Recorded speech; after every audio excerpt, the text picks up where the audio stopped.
Don Allo, touch him! Someone screamed. But nobody moved. Tariq Balagan Allo's wheelchair had already flipped sideways, and his body was sinking beneath the dark marina water. His hands broke the surface once Smothan vanished. Around him, wealthy guests stood frozen in designer clothes, some shouting, some filming, some waiting for security to do what fear had already stopped them from doing. Then a waitress dropped her tray. Glasses shattered across the floor. "Hold this rope!" Ebby shouted, kicking off her shoes. A manager grabbed her arm. "Are you mad? That water is dangerous!" She tore herself free, and the man inside it is dying. Before anybody could stop her, the poor waitress jumped. What happened next would expose a safety warning buried by powerful executives. A disabled heir, they had already decided, was unfit to lead, and a lie designed to destroy the very woman who saved his life. Do not leave this story halfway, because the person they called, just a waitress, was about to bring an entire billionaire boardroom to its knees. Before we continue, tell us your location and local time in the comments. And subscribe, because this is one story you will regret missing. 5 hours earlier, Ebir Tamuno stood at the edge of the Atlantic Link waterfront terminal with a tray tucked under one arm and worry sitting heavily in her chest. The morning sun had only just climbed over Lekki, but the heat was already pressing down on the marina. Workers moved in every direction. Florists tied white orchids around polished rails. Sound engineers tested microphones. Security men spoke into earpieces, while caterers rolled silver warmers across a temporary wooden platform built over the water. Everything looked expensive. Everything looked perfect. And that was exactly what made the loose railing dangerous. Ebby placed her tray on a service table and wrapped both hands around the stainless steel bar near the outer edge of the platform. She pushed once. The railing moved. Not much, maybe 2 centimeters. But metal fixed properly into a public platform was not supposed to move at all. She pushed again. A low creak traveled through the base. "BC," she called. Her supervisor, BC Kazim, was checking place cards near the VIP section. She turned with a face already tired from giving instructions since dawn. "What is it now?" "Come and see this." Bissy looked at the tray Ebby had abandoned. "Guests will start arriving in less than 1 hour. This railing is loose." BC walked over reluctantly. Ebby pushed it again. The bar shook. BCLO's expression changed. "Ah, exactly." BC crouched and inspected the metal plate at the bottom. One of the bolts had been painted over, perhaps to make the fitting look finished. But the edge of the plate had lifted from the timber. "That one is not my department," BC said. "It will become everybody Allo's department if somebody leans on it." BC gave her a warning look. "Lower your voice." Ebby lowered it, but not her argument. "People will be standing here. Look at the water. It is deep enough." The marina water was dark green, thick with reflections of yachts, platforms, and concrete pillars. It did not look violent. That was the problem. Calm water invited carelessness. Bissy reached for her phone. "I will call Mr. Kelvin. Tell him the floor is also bad." "What floor?" Ebby guided her 2 steps towards the access ramp. A narrow gap had opened between 2 sections of the temporary decking. It was not wide enough to trap a shoe, but it could catch the small front wheel of a wheelchair, a trolley, or a woman Allo's thin heel. BC stared at it. "Who noticed this?" "I did." "Of course you did." Ebby ignored the sarcasm. She pointed towards an empty metal hook fixed to a post. "And where is the life ring?" Bissy looked around. "Maybe they moved it." "Why?" Before Bissy could answer, Kelvin Wosu approached with 2 radios clipped to his belt and anger already on his face. "What is the emergency?" BC showed him the railing and the gap in the deck. Kelvin grabbed the rail, pushed it once, and shrugged. "It is fine." "It is not fine." Ebby said. Kelvin looked at her name tag before looking at her face. Ebby, is it? Yes, sir. What is your role here? Service staff. So serve. The answer came so quickly that BC lowered her eyes. Ebby did not. Sir, the rail is moving. That gap can catch a wheel. Kelvin glanced towards the event entrance, where a production assistant was waving at him. We had an inspection yesterday. Then the inspection missed something. Kelvin smiled without warmth. You studied structural engineering? No. Marine construction? No. Event safety management? I know metal should not leave the floor when somebody touches it. Bissy touched Ebby Allow's arm. Enough. Kelvin Allow's jaw tightened. Do you know the people attending this event? Ministers, investors, directors, foreign partners. Nobody is postponing a Billionaire launch because one waitress touched a railing. I did not ask you to postpone it. I asked you to fix it. For 1 second, even BC looked impressed. Then fear replaced it. Kelvin stepped closer.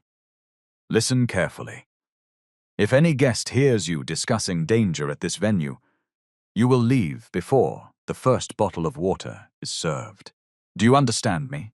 Ebby held his stare. Yes, sir. Kelvin turned to Bissy. Keep your staff under control. When he walked away, Bissy exhaled as though she had been holding her breath. You want to lose this job. I want everybody to go home alive. You think I don't allot? Ebby, I have 3 children. My first daughter Allow's school sent her home last week because of fees. Kelvin can remove me with 1 phone call, so we should keep quiet. I have reported it. That is what I can do. BC opened her phone and sent Kelvin a message in front of Ebby. Loose rail and gap on VIP, Marina deck, reported by surface staff. Please confirm maintenance before Jexta arrival. There, she said. It is written. Ebby watched the message change to delivered. Not read. She still felt uneasy. From the pocket of her apron, she pulled out a small red whistle attached to a faded cord. Bissy shook her head. You still carry that thing? My brother nearly drowned when we were children. You have told me. And the whole village was shouting. Nobody was telling anybody what to do. One fisherman came and started pointing. You bring rope. You take the canoe. You call the clinic. That was when people moved. BC softened. Your brother survived. Yes, so let us also survive today. Go and carry your tray.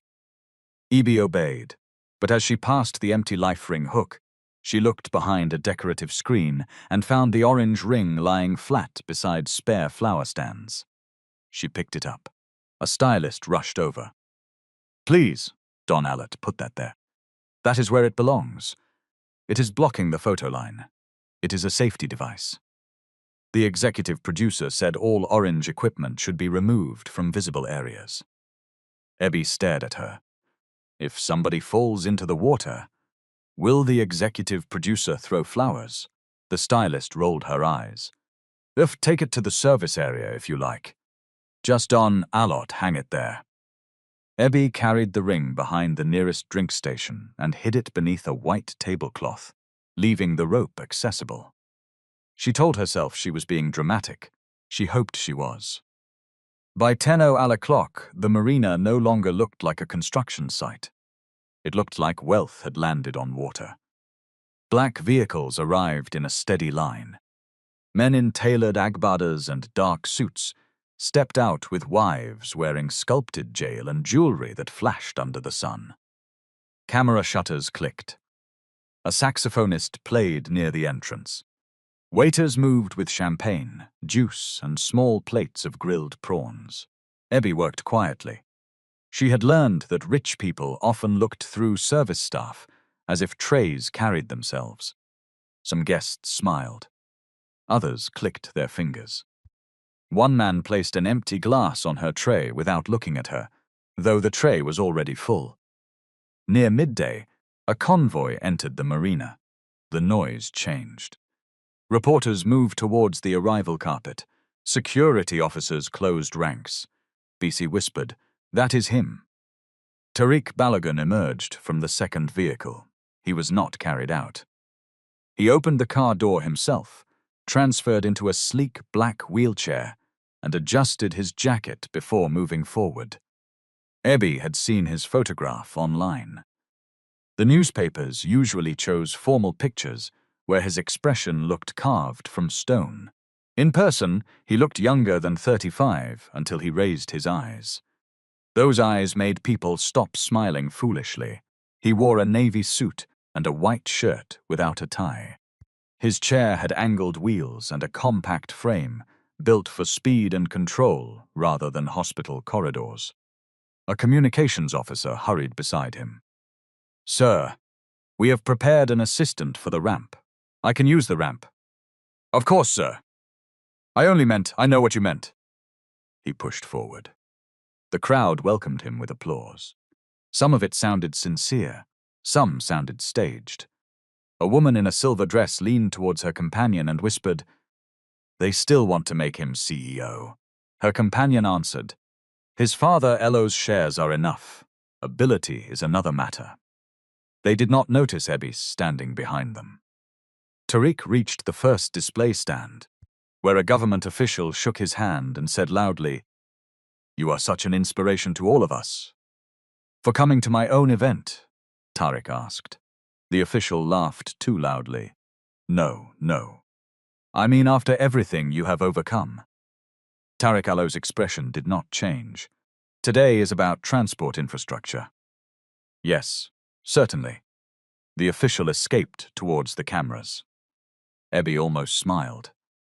A few minutes later, an elderly investor moved behind Tariq and placed both hands on the chair handles. "Let me help you, young man." Tariq locked the wheels immediately. The investor pushed, but the chair did not move. "Please remove your hands," Tariq said. "I only want to assist." "You did not ask." The man looked embarrassed. "There is no need to be offended. My chair is part of my personal space. You would not grab another man by the waist and move him because you believed he was too slow." A nearby reporter lowered her microphone, suddenly interested. The investor removed his hands. Tariq unlocked the wheels and continued. Ebi watched him pass. Powerful, she thought, and tired. Not tired in the body, tired in the way of someone who had to correct the same insult every day while pretending it was the first time. Lanre Balogun arrived 10 minutes later, though he was one of the event organizers. He was tall, polished, and smiling, the kind of man who knew exactly when a camera was pointed towards him. He hugged Tariq in front of the press. "My brother," he said warmly. "Cousin," Tariq corrected. Lanre laughed and turned towards the reporters. "He always keeps us precise."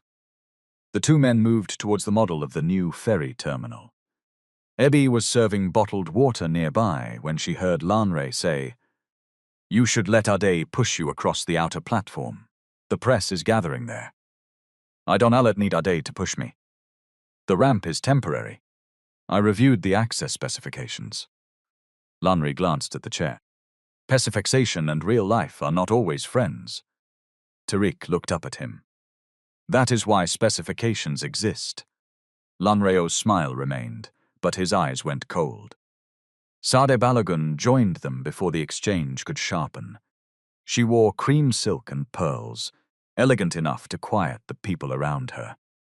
She bent and kissed Tariq Alo's forehead. "You should not stay too long in the sun." "I am fine, Mum," the doctor said. "Stress." "The doctor said I could work." "I know.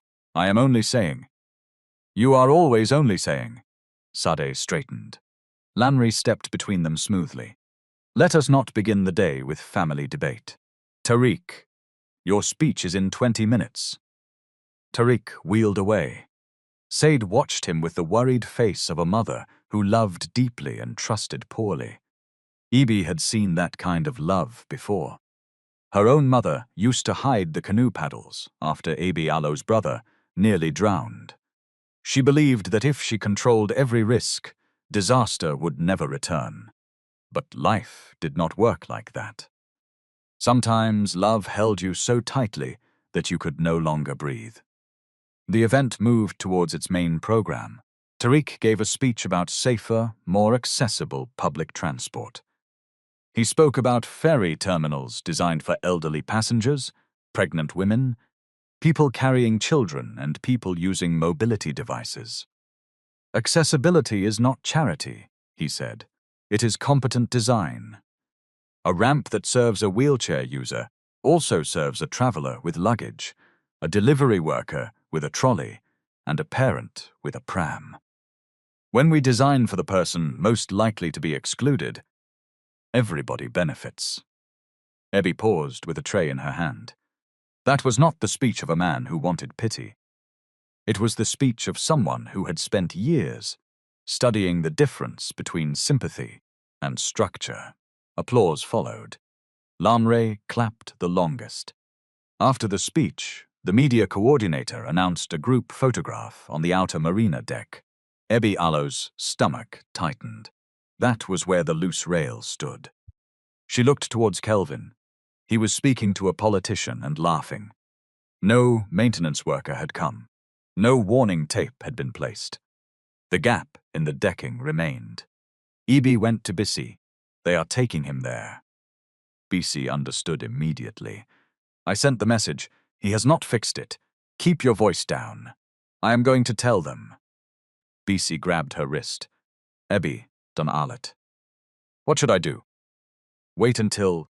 You cannot run into a billionaire family photograph, shouting that the floor is unsafe. Why not? Because nobody will listen. They will only remove you. Then you tell Kelvin again, Bissy called him. They both watched his phone ring in his hand from across the deck. He looked at the screen. He declined the call. The photographers began arranging guests. Mr. Balagan, please come closer to the water, one shouted. Tariq moved onto the outer platform. His front wheels crossed the first timber joint. Ebby Allah's heartbeat quickened. Lanre stood beside him, one hand resting casually in his pocket. The photographer raised his camera. Sir, can we shift you slightly to the left? Tariq looked behind him. The angle is narrow. We only need the skyline behind you. Another photographer said, just a little closer to the rail, sir. Tariq placed one hand on the wheel rim. Ebby pushed past Bissy. Sir. Music swallowed her voice. A guest stepped in front of her. She moved around him. Tariq turned his chair. The small rightcaster rolled directly towards the gap. Stop! Ebby shouted. This time, several heads turned. Too late. The wheel dropped between the deck panels. The chair halted violently. Tariq Allo's upper body pitched forward. He caught the wheel rim and tried to correct himself. The damaged board beneath the caster dipped. His chair tilted towards the water. Lanry reached out, but instead of gripping Tariq Allo's torso, he grabbed the back of the jacket. The fabric slipped from his hand. Tariq threw his left arm towards the railing. His palm struck metal. The baseplate tore free. There was a sharp crack. Then the chair flipped. For one impossible second, Tariq hung sideways between the broken rail and the water. His face showed no dignity. No billionaire confidence, no controlled anger, only terror. He fell. The wheelchair struck the edge and remained trapped against the platform. Tariq disappeared beneath the surface. Somebody screamed. Another person yelled, "Oh, security!" A woman dropped her phone. Most people stepped back. Nobody stepped forward. Ebby let her tray fall. Glass exploded across the deck. She ran towards the drink station, tore away the tablecloth and grabbed the orange life ring. Kelvin blocked her. "What are you doing?" "Move!" "The rescue team is coming." "From where?" Two security officers were still forcing their way through the guests. A third was shouting into his radio. One man had removed his jacket but stood uncertainly at the edge. Tariq Allo's hand broke the surface. It slapped the water once, then sank. Ebby pushed the life ring rope into Bissy Allo's hands. "Wrap it around that post." Bissy froze. Bissy, look at me. Rap it twice. Do not let go. The firmness in Ebby Arlo's voice cut through the panic. Bissy moved. Ebby kicked off her shoes. Kelvin grabbed her arm. Are you mad? That water is dangerous. She ripped herself free. And the man inside it is dying. She climbed onto the broken edge and jumped. Cold water punched the breath from her chest. The marina was darker beneath the surface than she expected. Oil, silt, and sunlight mixed into a green-brown blur. For half a second, she saw nothing. Then she saw the white of Tariq Arlo's shirt below her. He was sinking sideways, arms moving without rhythm. His legs hung beneath him, offering no kick, no balance, no help. Abby pulled the life ring towards him. When her hand touched his shoulder, Tariq spun and grabbed at her. His fingers caught her collar. His panic pushed her head under. She heard the muffled roar of the crowd above. Do not approach from the front. The old fisherman Arlo's lesson returned. A drowning person did not see a rescuer. He saw anything that might keep him above water.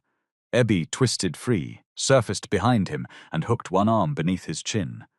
Tariq! He coughed water. Do not fight me! His body jerked. I cannot. I have you. Hold the ring. She forced the orange float beneath his arms and blew the whistle around her neck. The sharp sound sliced through the shouting. Pull slowly! She screamed towards the platform. Not fast! Keep the rope straight! People finally began to act. BCs and 2 security officers pulled. A man in a white shirt joined them. Ebby pointed at another guest. You! Clear the steps! The guest looked behind him as if she meant someone else. Yes, you! Move everybody away from the ladder! He obeyed. Another man started removing his shoes to jump. Don Arlo, jump on us! Ebby shouted. Get another rope!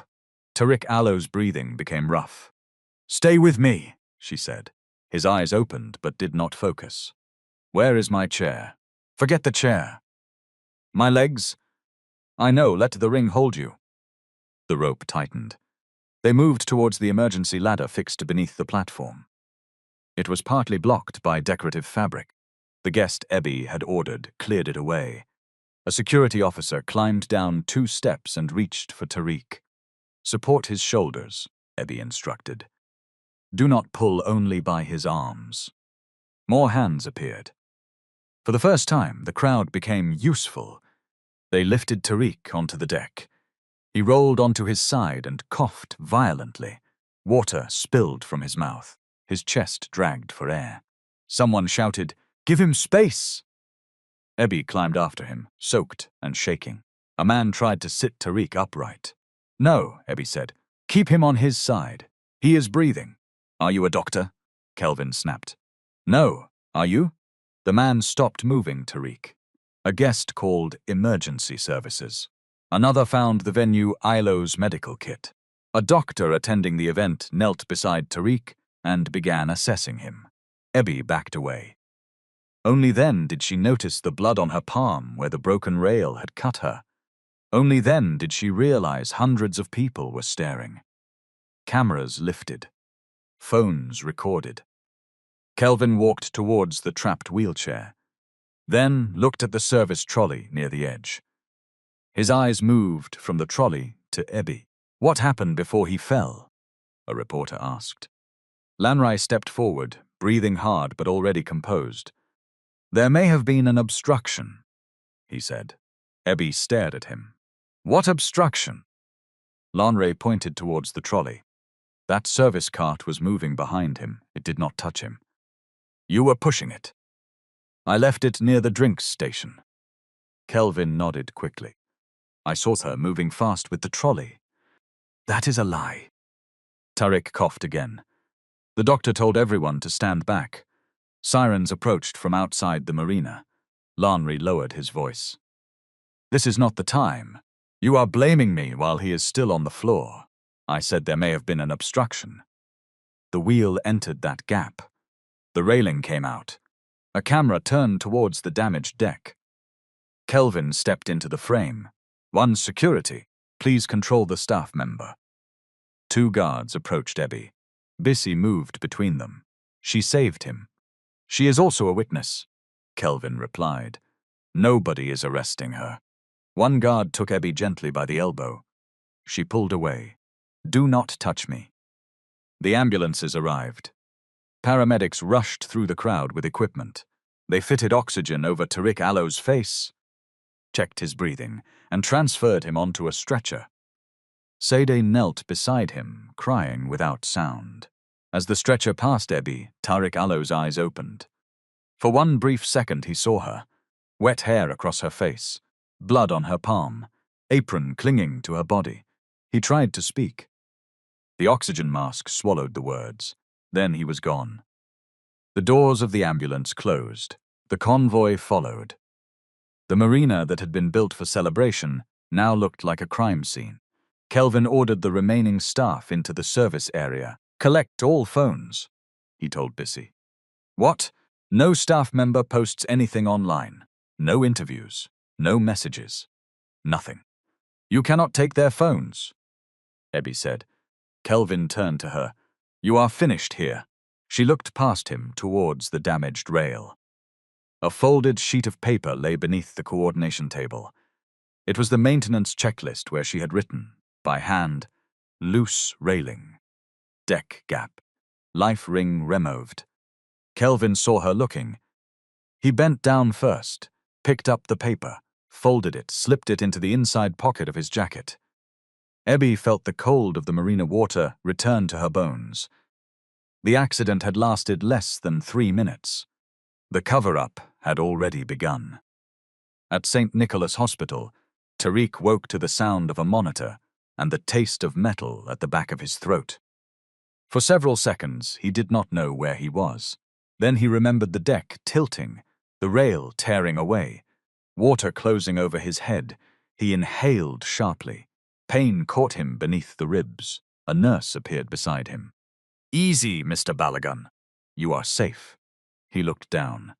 His legs lay beneath the blanket exactly as they had before the accident, so silent, unmoving, familiar. His hands trembled. What happened? You inhaled water. The doctors are monitoring your lungs. You have bruising on your shoulder and a small cut near your temple, but your scans are reassuring. How long? You came in yesterday afternoon. Yesterday. He had lost a day. My mother, she is outside.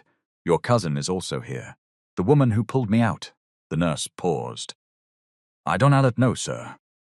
She was wearing a catering uniform. I heard a waitress entered the water. What is her name? I'm not sure. Tariq closed his eyes. Fragments returned without order. A whistle, a voice telling him not to fight. Orange plastic beneath his arms, hands lifting him. The voice had not sounded afraid, even though later in the ambulance he had seen her shaking. The door opened before he could ask more. Said came in first. She had changed clothes, but not slept. Her face carried the swollen stillness of somebody who had cried until there was nothing left. My son. She moved towards him, stopped herself from touching his oxygen line, then held his hand instead. You frightened me, I noticed. Do not joke, I am alive. By God Allow's mercy, and by the woman who jumped. Sadeh Allow's fingers tightened around his. Lanray entered behind her, followed by Dr. Akinwal and an assistant carrying a tablet. The doctor listened to Tariq Allow's chest, asked him to breathe deeply, and explained that irritation from the water could worsen before improving. He would remain under observation. No work, no stress, no public appearances. Tariq waited until the doctor left. What is the waitress? Allow's name. Lanry exchanged a glance with Sadeh. What? Tariq asked. Lanry pulled a chair closer. There are questions about what happened. I fell. We know. The deck failed. We Dondelote know that yet. I felt the wheel catch. Lanray rested his elbows on his knees. A service trolley may have entered your path. No. You were facing the water. I turned. The wheel stopped suddenly. That may be because the trolley struck the chair. Tariq looked at him. Did you see it happen? Not clearly. Then why are you speaking as if you did? Sade intervened. Tariq, please. You need rest. I need an answer. Lanre opened the tablet. A short video played. The angle came from behind the drink station. Tariq could see himself moving towards the photo line. A trolley rolled through the background. Ebby hurried past. The camera shook as people turned. Then the image jumped to the moment after he fell. The gap in between was missing. That is not the full recording, Tariq said. It is what people have posted. Where is the official footage? The technical team is collecting it. Tariq watched the clip again. The trolley never touched his chair in the visible portion, but the angle invited suspicion. Her name, he said. Lanre hesitated. Ebia Tamuno. Where is she? The catering agency suspended her. Why? Because she may have contributed to the incident. Tariq pushed himself higher against the pillow despite the ache in his chest. She saved my life. That does not exclude negligence. You think she knocked me into the water and then jumped after me? I think we should investigate before turning a temporary worker into a national hero. Tariq looked at his mother. She did not defend Ebby. Instead, she said, the company will handle it. That sentence disturbed him more than Lanre Ilo's accusation. The company will handle it. In the Balagan family, those words had covered many things over the years. Accidents, complaints, labor disputes, embarrassing relatives. Anything that could be reduced to paperwork, compensation, and silence. What happened to the rail? Tariq asked. Lanre leaned back. The venue believes your chair struck it after tipping. Metal does not tear out because a lightweight chair touches it. You are not an engineer. No, but neither are you. Lanre Alo's jaw shifted. Tariq continued. Preserve every recording, every inspection report, every message from the venue. Do not settle anything. Tariq, do it, Lan rose. You are not in a condition to direct an investigation. I am still executive director. For now. The room became still. Sade looked at Lanre sharply. What does that mean? Lanre softened his tone. It means the board must consider continuity while Tariq recovers. Nothing more. Tariq held his cousin Alo's gaze. There it was, not concern. Opportunity. Leave, Tariq said. Lanre smiled faintly. Rest well. When he was gone, Sad turned towards the window. You should not provoke him. He has spent 6 years waiting for my body to disqualify me. He is family. So am I. Sad faced him. I nearly watched you die. And now you want me to be grateful for any decision made on my behalf. I want you safe. My safety is not the same thing as my surrender. She pressed her lips together. Tariq knew he had hurt her. He also knew that hurt could not be the reason he stopped telling the truth. Across Lagos, Ebby woke on a mattress in the sitting room she shared with her cousin and reached for air. In her dream, Tariq Alo's fingers had locked around her neck. She had tried to pull free, but the marina kept expanding. The platform drifted farther away. People filmed while she sank. She sat up. The room was dark, except for the blue light from her phone. 23 missed calls. Her cousin, Preye, slept behind a curtain in the adjoining space. The generator outside had gone quiet during the night, leaving the flat hot and still. Ebby opened the first message. A video loaded. She watched herself jump. The caption read, Poor Waitress saves Billionaire Heir after terrifying fall. The next post was different. Careless staff may have caused Balogun Marina accident. Then another. Did hero Waitress create the danger? She rescued. Ebby scrolled until the words blurred. People who had never met her were debating her character. Some called her brave. Some called her an opportunist. One person wrote that poor people would do anything to enter a rich family. Another asked whether Tariq would marry her out of gratitude. Ebby threw the phone onto the mattress. Pry stirred behind the curtain. You are awake? Yes. Your face is everywhere. I know. Pry came out wearing an old football jersey. The agency called yesterday. They said you should come by 9. For what? They did not tell me. Ebby already knew. At 9:30, she sat in the office of Royal Crest Hospitality while the agency owner, Mrs. Olowu, avoided her eyes. Bissy was not there. Kelvin sat beside a man in a grey suit who introduced himself as a risk consultant. Mrs. Olowu folded her hands. Ebby, first, we acknowledge that you assisted Mr. Balagan. Assisted? You entered the water. I saved him. The risk consultant cleared his throat. That wording has not been legally established. Ebby looked at him. Was he drowning? We are not disputing. Did I bring him to the ladder? We are trying to understand the full sequence. Kelvin slid a printed photograph across the table. It showed the trolley behind Tariq shortly before the fall.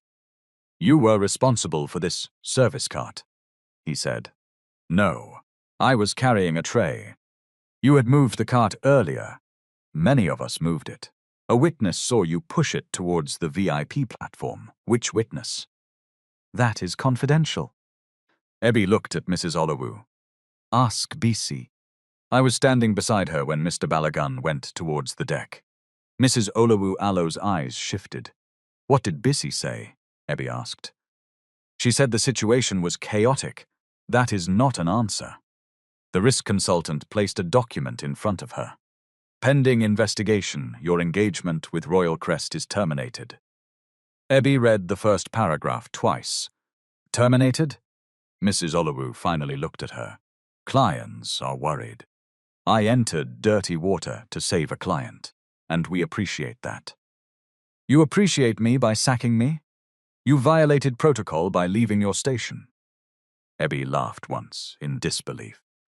Should I have completed serving champagne before saving him? Kelvin leaned forward. Your attitude is the reason this has become difficult. My attitude did not loosen the railing. His eyes hardened. What railing? The one I reported before the event. Mrs. Olowu looked towards Kelvin. Ebby saw it. A small reaction. She knew. You heard about it, Ebby said.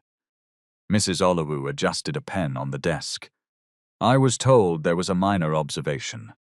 A minor observation that threw a man into the water. Kelvin stood. This meeting is over. Ebby stood too. Where is the maintenance checklist? What checklist? The one you removed after the ambulance left. The risk consultant raised a hand. Be careful with accusations. I watched him put it in his pocket. Kelvin laughed. You were wet, distressed and confused. I was wet. I was not blind. Mrs. Olowu pushed the termination letter towards Ebby. You will receive payment for the shifts already completed. Ebby did not touch it. Where is Bissy? Nobody answered. Tell her to call me. She walked out without the money. By afternoon, her landlord had seen the videos. He did not ask whether she was safe. He asked whether police were coming to the house. They are not, Ebby said. I don't want trouble. I paid this month. Next month is in 2 weeks. I know. Your cousin said your agency sacked you. Ebby turned towards Preye, who immediately looked guilty. I will pay, she said. The landlord nodded in a way that meant he did not believe her. That evening, her mother called from Bielsa. My daughter, are you all right? I am fine, Mama. People in the community saw you on Facebook. Your auntie said you fought a billionaire. I did not fight anybody. Did you push him? Ebby went quiet. Her own mother had asked, Mama, I am only asking what people are saying. I warned them the deck was bad. They ignored me. He fell. I entered the water. Her mother Al's voice softened. Then why are they saying you caused it? Because I am easier to blame. A long silence followed. Take whatever money they offer, her mother said at last. Ebby closed her eyes. They have not offered money. They will. Rich people do not like noise. Take it and come home. If the paper says I pushed him, sign and leave Lagos. We need peace. Peace built on my name. A name does not buy medicine. The sentence landed hard because it was true. Her mother Aloe's blood pressure medication was almost finished. Her younger brother had postponed his apprenticeship fees twice. The rent was coming. Ebby had less than 30,000 naira in her account. Truth did not buy medicine either. The next morning, a black Toyota stopped outside her building. Two people stepped out. The woman introduced herself as Mrs. Danjuma from Balagun Coastal Infrastructure. The man beside her carried a leather folder and spoke only after they entered the flat. He looked around once at the peeling wall, the single fan, and the small gas cooker near the window. He had calculated her price before sitting down. Mrs. Danjuma placed an envelope on the table. Mr. Balaganalo's family recognizes your assistance during the incident. How is he? He is recovering. Ebby Aloe's shoulders relaxed slightly. The man opened the folder. The company is prepared to offer you 5 million naira. Prey, standing near the curtain, inhaled loudly. Ebby did not look at him. For what? To acknowledge your courage and compensate you for disruption to your employment. Then why is there a document? It is a standard release. Ebby picked it up.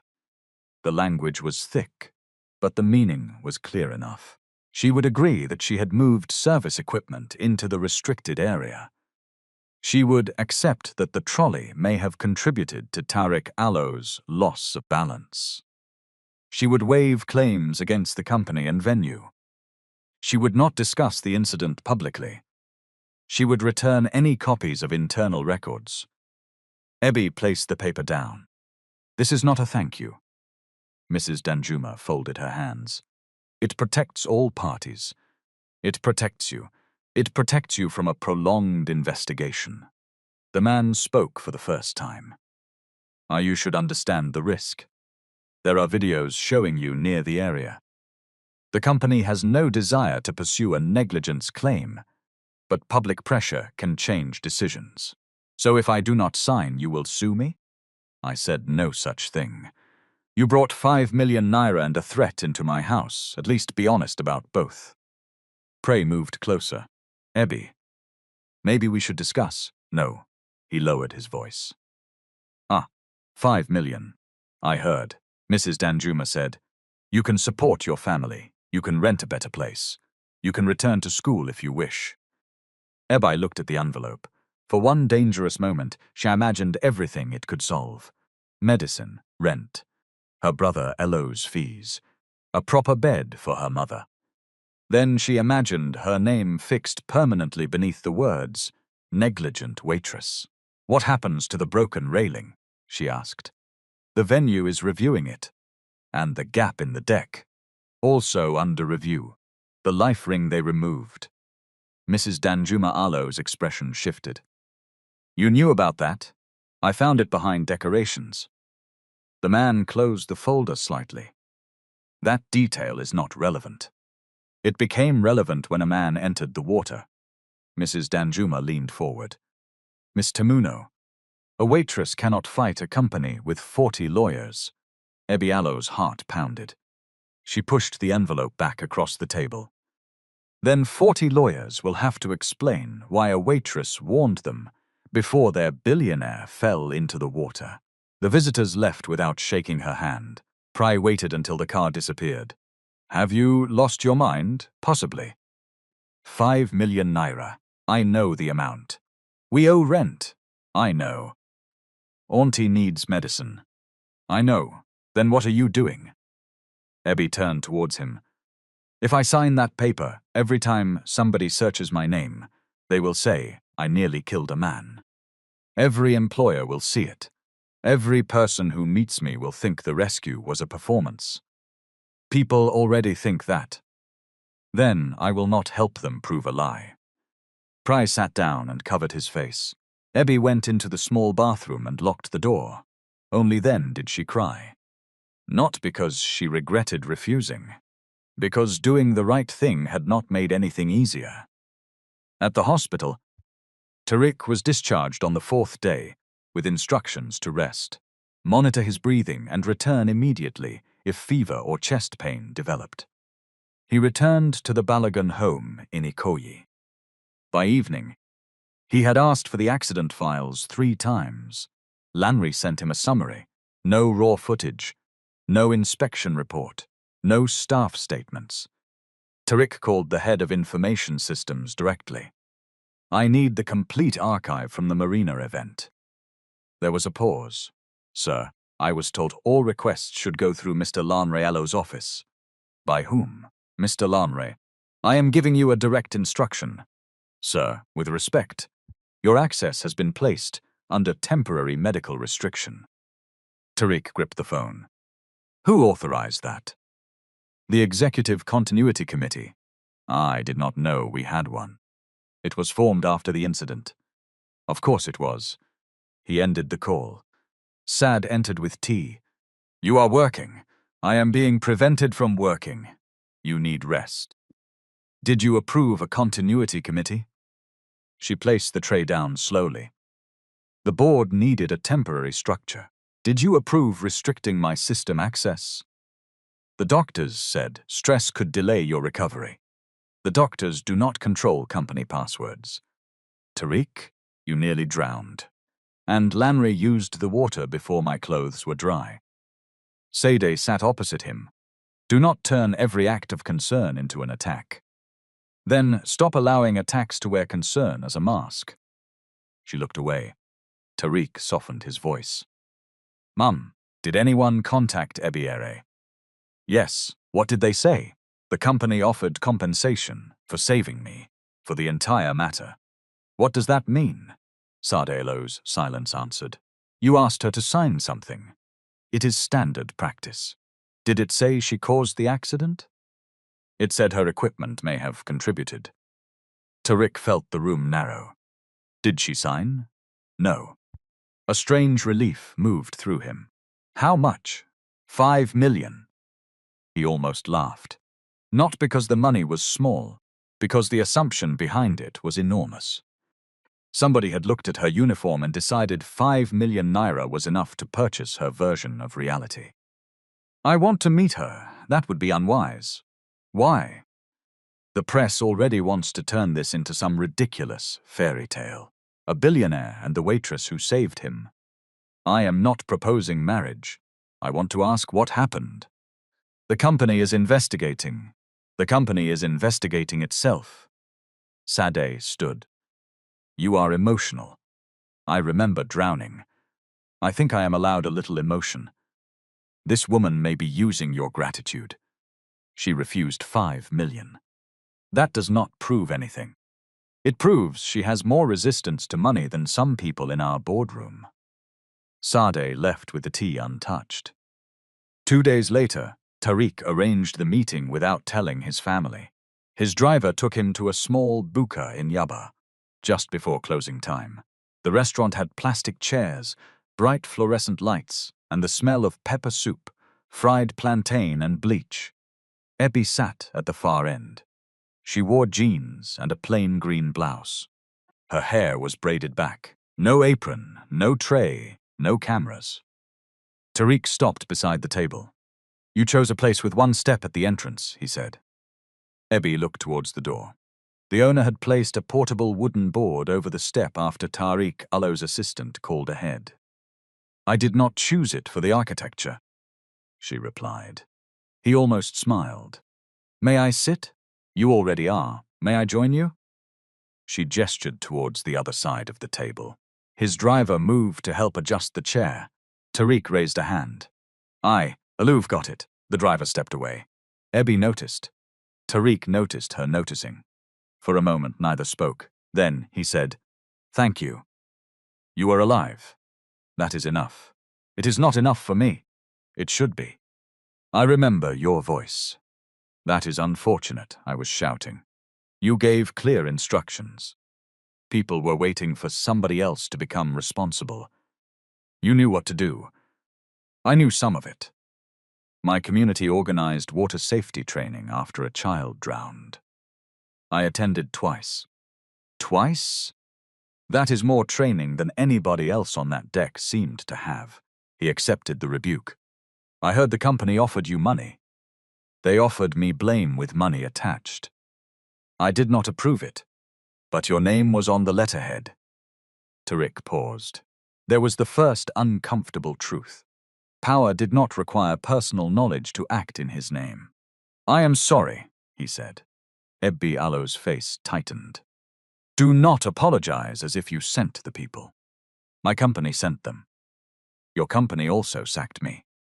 The catering agency did, after your people spoke to them. He could not deny that either. Tariq placed both hands on his wheel rims. Tell me what happened before I fell. Ebbi did. She described the loose railing, the deck gap, the missing life ring, BC Allo's message, Kelvin Allo's refusal, and the checklist he removed. Tariq listened without interrupting. When she finished, he asked, Why did you not tell me directly? I tried. At the platform. Yes. I heard somebody shout. That was me. He looked down. The memory returned. A distant voice. Then the wheel dropping. Do you have proof? BC sent a message. The checklist existed. Kelvin took it. Will BC confirm? I don't know. She has not answered my calls. Anything else? The people who built the deck must have inspected it. Tariq nodded slowly. Ebbi leaned back. You did not know any of this? No, that is the problem. What is? People like me report danger every day. People like you only hear about it after somebody bleeds. The words struck harder because she did not raise her voice. Tariq Allo's first instinct was to defend himself. He had pushed accessibility reforms. He had demanded safety audits. He had built his career on being more careful than the men around him. But he also sat at the top of a company where a waitress had warned management and been threatened with dismissal.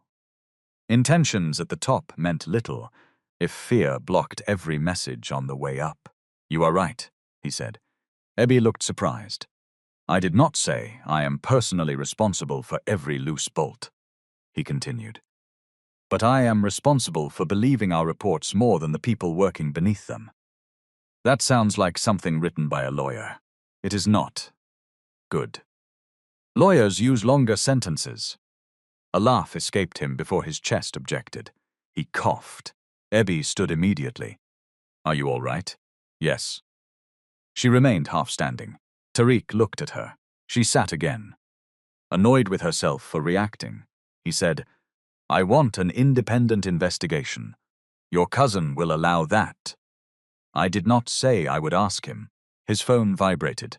A message from his board secretary appeared on the screen. Emergency meeting, executive fights and succession review. Free day, 10 a.m. Tariq read it twice. Ebbi watched his face change. What happened? He turned the phone towards her. She read the message. They want to remove you. They want to call it protection. Because you nearly drowned? Because drowning made their prejudice look reasonable. Ebbi handed the phone back. And what will you do? Tariq looked towards the restaurant door, where the portable ramp rested over the step. I will find out whether the accident was negligence. And if it was your family Allo's company, then I will decide what matters more. She held his gaze. That decision should not be difficult.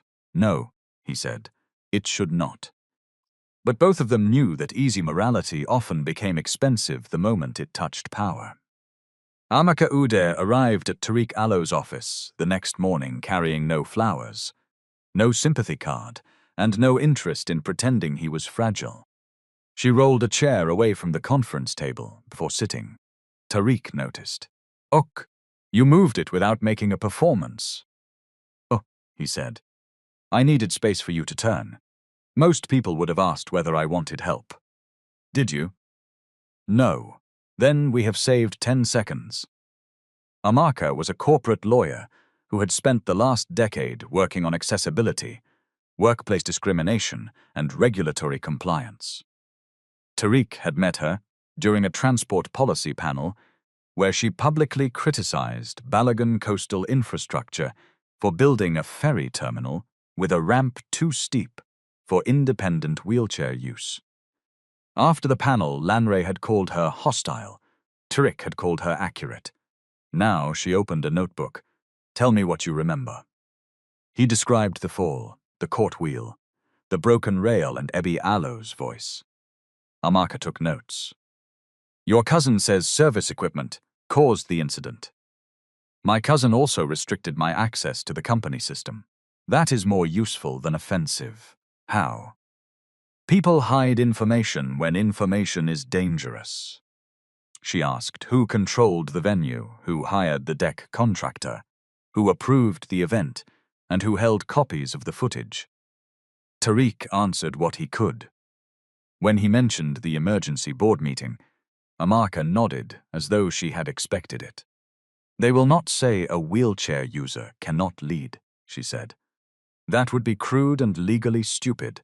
They will say continuity, health risk, investor confidence, public-facing responsibilities, emergency resilience. They will use language that sounds neutral." That is exactly Lanray Alo's language. Because discrimination learned to wear a suit, Tariq looked towards the window. Below them, Lagos traffic moved through the morning haze. Horns rose from Ozumba Mbadiwe like distant argument. "I do not want special treatment," he said. "Good. Special treatment is not what you need. What do I need?" The same standard applied to an executive who fell because a platform failed. He will argue, "My disability made the fall more dangerous." It did. Tariq turned towards her. Amaka continued calmly. "That is not an insult. A person with limited lower body movement may have a different risk profile in water.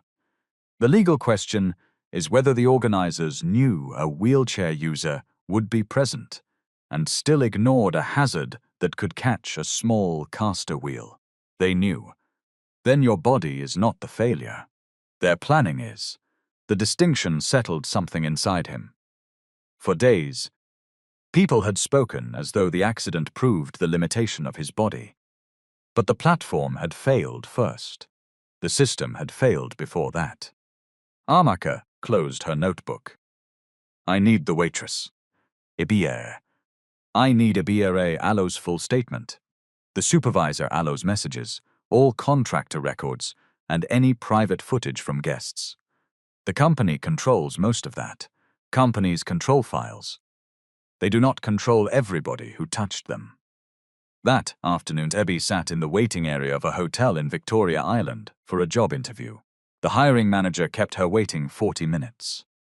When he finally came out, he carried her printed application and a phone. "Are you the woman from the marina?" Ebi knew immediately that the interview was over. Yes. He showed her the video. The one who pushed the trolley. The trolley did not touch him. But there is an investigation. There should be an investigation into the deck. The manager lowered his voice. "Our clients prefer staff without controversy. I saved a man. I understand." "No, you understand a headline." He glanced towards reception, uncomfortable. "We will contact you. You have not asked one question about my work. We will contact you." Ebi stood. Outside, the afternoon heat hit her face. She had spent her last 4,000 naira on transport, printing documents, and borrowing a suitable pair of shoes. Her phone rang. The caller introduced herself as a journalist from Cityscope. "I would like your side of the story." "Which side?" "The relationship between you and Mr. Balagun." "There is no relationship. You met privately yesterday." Ebi stopped walking. "How do you know that?" "We have sources." The black Toyota outside the buka came back to her mind. Someone had followed Tariq. The journalist continued. "There are reports that he offered financial assistance and that you are demanding a personal arrangement. That is false. Did he promise to marry you?" Ebi almost dropped the phone. "Are you serious? Our readers are interested in the human angle. A man nearly died because people ignored a safety warning. That is the human angle. We can pay for an exclusive interview. How much? The journalist named a figure large enough to cover 2 months' aloe rent. Ebby stared at the traffic. What would the headline be? There was a pause. We would discuss that after the interview. No. Tell me. Possibly. The waitress who captured a billionaire aloe's heart. Ebby ended the call. By evening, the story appeared anyway. Hero or hunter. Waitress holds secret meeting with Balogun here. The article contained no evidence of romance, but the questions were enough. Social media did the rest. Pry read comments aloud until Ebby told him to stop. She is planning her wedding already. One jump and she wants to become madam. Poor girls know how to set traps. Ebby took the phone from him. This is what they want. Who? The company. If people are discussing marriage, nobody is discussing the railing. Prey shook his head. You are giving them too much intelligence. No. I gave them too little before. The next morning, Amaka called. She did not ask Ebby to trust Tarek. She asked for facts. They met in a legal aid office, where Amaka recorded the conversation with permission. Ebby repeated every detail, including her own uncertainty. I did not see exactly how the first board shifted, she said. I saw the front wheel drop. I heard the crack. By the time I reached the edge, the chair was already trapped. You are doing the correct thing, Amaka said. What? Separating what you saw from what you assumed. Why would Alatai? Because people under pressure often make their story stronger than their memory. Then one weak exaggeration damages 10 true facts. Ebby looked at the recorder.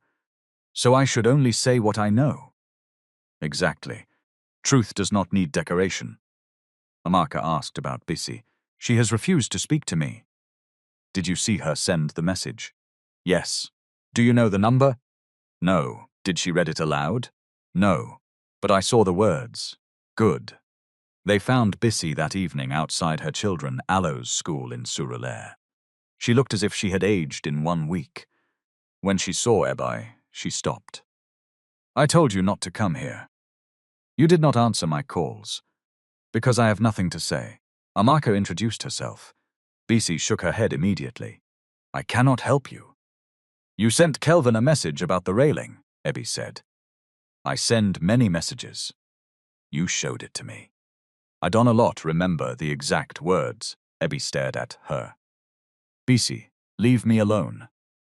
You know what happened. I know there was confusion. Confusion. Parents and children moved around them. Bissy pulled Ebby towards the side of the road. Lower your voice. You watched him take the checklist. I did not. You were standing beside me. I was looking at the ambulance. Ebby felt anger climb into her throat. They have threatened you. Bissy Aloe's eyes flashed. You think courage is free? I think a man nearly died, and my children are alive. They eat because I work. So you will help them blame me? I did not blame you. You are refusing to say the truth. I have been transferred to another agency. Kelvin told me if I speak, no hotel in Lagos will employ me again. Ebby stepped back as if struck. Amaka spoke gently. Threatening a witness is serious. Will seriousness pay school fees? Bissy replied. Will the law bring food before evening? We can discuss protection. Protection from whom? A company that owns half the contracts in this city, Ebby said. I also need work. You are one person. I have 3 children, and that makes my name cheaper. Bissy flinched. Ebby turned away. Amaka followed her to the car. You pushed too hard, the lawyer said. She lied to my face. She is frightened. So am I. Yes. But fear has different consequences for different people. Ebby folded her arms. Amaka continued. Courage is not evenly distributed when hunger is involved. You are defending her. I am explaining her. Those are not the same thing. Ebby looked back towards Bissy, who was holding the hands of 2 children, while a third balanced a school bag on one shoulder. The anger did not disappear, but it changed shape. At the Balagan headquarters, Tariq Allo's first meeting since the accident was presented as a wellness discussion. It felt like a trial. Lanre sat at the far end of the boardroom. Said occupied the chairperson Allo's seat. 9 directors joined in person or by video. Tariq positioned himself at the table without assistance. The first director, Chief Madhu, spoke in a tone usually reserved for funerals. "We are grateful for your recovery." "Thank you. Our concern is continuity." Amarka Allo's prediction. Another director said, "The incident has raised questions about physical risk." "Whose physical risk?" Tariq asked. "Yours, primarily." "I fell because a temporary deck failed." "That has not been established." "Then establish it." Lanre leaned forward. "Nobody is questioning your intelligence. Only my body. That is unfair." "Is it?" Lanre opened a presentation. The title read Executive Resilience and Succession Objections. Under Tariq Allo's name were phrases such as mobility dependence, health interruptions, public vulnerability and crisis, response, limitations. Tariq read them silently. "You prepared this quickly," he said. The board had to respond. "You prepared a succession presentation before the safety investigation. They are separate issues. No, one gives you an excuse for the other." Sade intervened. "Tariq." He turned to the directors. 6 years ago, I lost movement below my chest. I did not lose judgment. I did not lose education. I did not lose my legal authority. If any director believes I cannot perform a specific duty, state the duty and show the evidence." Chief Madhu cleared his throat. "Investor perception matters. Then correct investor prejudice. Do not reward it." A younger director, Naneka Bello, spoke from the screen. "Why are we discussing Mr. Balagan Allo's chair before reviewing why the platform failed?" Lanre answered. "Because no structural failure has been confirmed." Neka replied. "Has it been investigated independently?" Silence. Tariq placed a document on the table. "I am commissioning an external investigation led by Amarka Ude." Lanre gave a short laugh. "You do not have unilateral authority while under medical restriction." "I have authority as executive director and major shareholder." "Your system access was restricted for your protection." "My protection did not authorize the deletion of my powers." Sade looked uncomfortable. Lanre said, "This is exactly this instability we are concerned about. You are making decisions while emotionally attached to a temporary worker." Tariq Allo's expression became still. "Say that again." "The waitress saved your life. Gratitude may be affecting your judgment. I am asking why a public platform broke. That is not romance. It is governance." Lanre closed the presentation. "The board will vote on interim leadership next Friday." Tariq wheeled back from the table. "Then, by next Friday, we will know what you are trying to hide." He left before anybody could answer. The first useful document came from an engineer named Chinedu Ezenwa. Amarka found him through the company that supplied the temporary deck. He agreed to meet only after she promised not to reveal his name without consent. They sat in a quiet office after working hours. Chinedu opened his laptop. "Our firm did not complete the final fastening," he said. "The event contractor changed part of the deck after installation to widen the camera area." "Did you inspect the change?" Amaka asked. "Yes. When?" 3 days before the launch." "What did you find?" He showed them photographs: the loose rail, the lifted baseplate, the gap between panels. In one image, a measuring tape showed the gap clearly.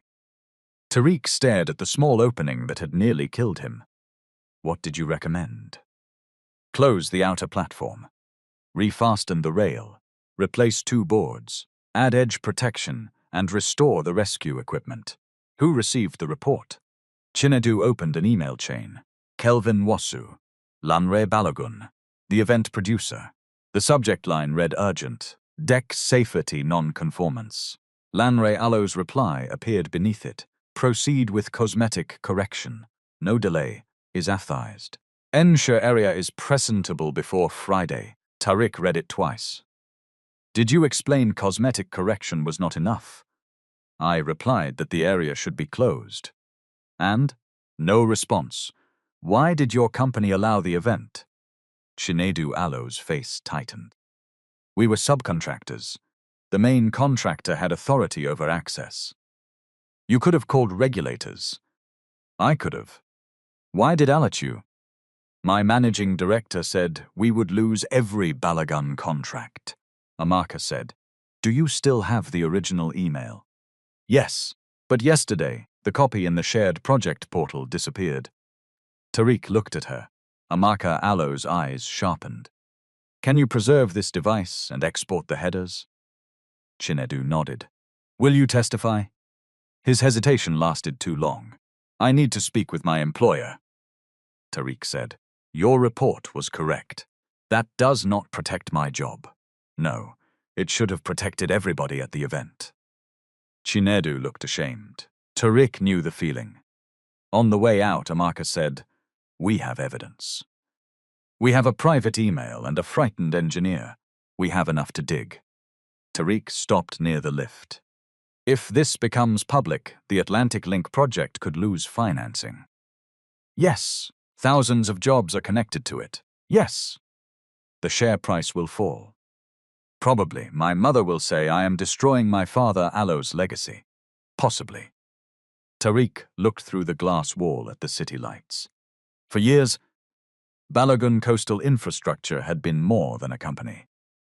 It was his father Allo's proof that a man from a small Ondo town could build something across West Africa. It employed drivers, engineers, dock workers, cleaners, accountants, and thousands of contractors. One public scandal could harm people who had never seen the marina. Lanre would use that. He would say silence protected jobs. He would say truth was selfish. Amaka stood beside him. What matters more? She asked. The truth. That was too fast. He looked at her. She continued. Do not give me the clean answer. Give me the real one. Tariq exhaled, the company. Why? Because the company is people, not only shares. And if the company teaches those people to ignore danger, then protecting it may require exposing it. Better, he nodded, but exposing it may also destroy the CEO appointment. Yes. He looked back at the email on his phone. No delay, Isaphrast. 4 words had placed reputation above life. I would rather lose the chair at the head of the table, he said. I'll then earn it by sitting on this. That night, Lanre received an alert from the internal compliance system. An external legal request had been made for the Atlantic Link project archive. He called Kelvin. Who still has the engineer Allo's report? I deleted the venue copy. I did not ask what you deleted. I asked who still has it. The contractor may. May? They sent it by email. Lanre stood at the window of his penthouse, staring at the lagoon. Clean the file trail. Kelvin swallowed. IT backups. Then speak to IT. I cannot order them to erase backups without authorization. You had authorization to prevent this mess in the first place. I told you the rail was loose.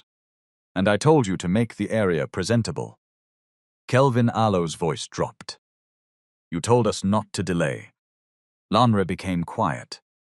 When he spoke again, every word was measured. Be careful, Kelvin. People who cannot remember instructions accurately should not create written records. The call ended. The next morning, the original project email vanished from the internal server. By afternoon, Kelvin Allo's inspection log had been updated to show that the deck passed a safety check at 8:30 on the morning of the event. At 5:00 Bissy received a message from an unknown number. We know where your children go to school. Sislens keeps everybody safe. She read it, standing in the kitchen. Her youngest son was eating rice at the table. The spoon fell from her hand. For the first time, fear stopped being about employment. It became personal, and fear, when pushed too far, sometimes did the opposite of what powerful men expected. Sometimes it stopped making people silent. Sometimes it made them dangerous. Bisi did not sleep that night. She locked the door twice, then pushed a dining chair beneath the handle. Every passing motorcycle sounded like somebody coming for her. Every time one of the children turned in bed, she rose to check the window. By dawn, she had made a decision. Not a brave decision. A practical one. She copied every relevant message from her phone to 2 email accounts. She sent screenshots to her elder sister in Abuja. She placed the original phone inside a nylon bag and hid it beneath a loose tile in the kitchen. Then she went to work and behaved as though nothing had happened. Fear had taught her something. Silence did not guarantee safety. It only allowed the person threatening her to choose the next move. At the Balagan residence, Sade found Tariq reviewing project photographs on a large screen. She closed the door behind her. Londra says you obtained confidential documents from a contractor. Londra knows quickly. He says your lawyer is frightening employees. Amaka asked them questions. People have families, Tariq. So did everybody standing on that platform. Sade walked towards the screen. The photograph showed the loose railing, its baseplate visibly raised. For 1 second, she stared without speaking. Then she looked away. Can this be contained? Taricolo's hands stopped on the wheel rims. Contained. Do not twist my words. I am repeating them. We can dismiss the venue manager, compensate the waitress properly, and repair the terminal. There is no need to release internal correspondence. Lanre received the warning. Sardelo's face tightened. You are certain? His reply is in the email chain. He may not have understood the seriousness. The subject line said urgent safety non-conformance. He manages hundreds of issues. A person does not need to read hundreds of issues. He needs to read the one that can kill someone. Saad sat opposite him. If this comes out, the lenders may freeze the project. Workers will lose jobs. Your father Ayla's name will be dragged through the press. My father is dead. The workers are alive. That is a cruel thing to say. It is a cruel choice to make. Sade Alo's voice rose. I watched you disappear into that water. And I was the one inside it. I thought I had lost you. I know, no, you do not.